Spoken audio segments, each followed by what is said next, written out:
Germline predisposition in myeloid neoplasm is a topic that is gaining a lot of attention because recently, in the last decade I will say, the availability of techniques that are able to screen our entire genome identified a lot of traits that are inherited and linked to specific myeloid neoplasms.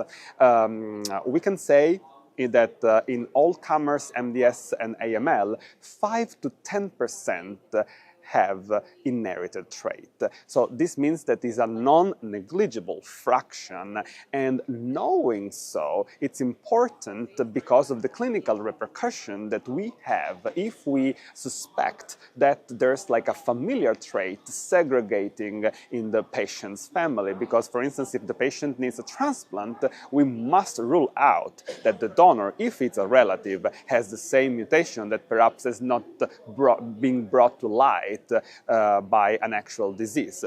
Therefore, it's important to have the tools to understand, and how to identify these patients is critical.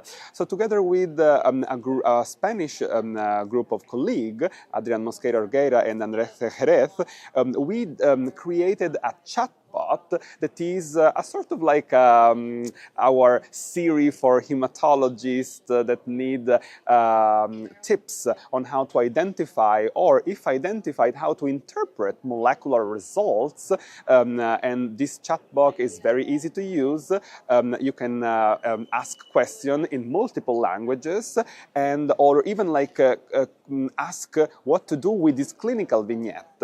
For instance, a patient with a DDX41 mutation, 62-year-old, and of course, like we vet all the literature that is fed up to the system, to the chatbot, so that the answer that the clinician gets is approved by an expert on germline predisposition. So we think that like this tool can be helpful, especially for the hematologists practicing in centers that do not have a high expertise on these and want to know something like off-the-shelf, ready-to-use knowledge regarding germline predisposition to myeloid malignancies.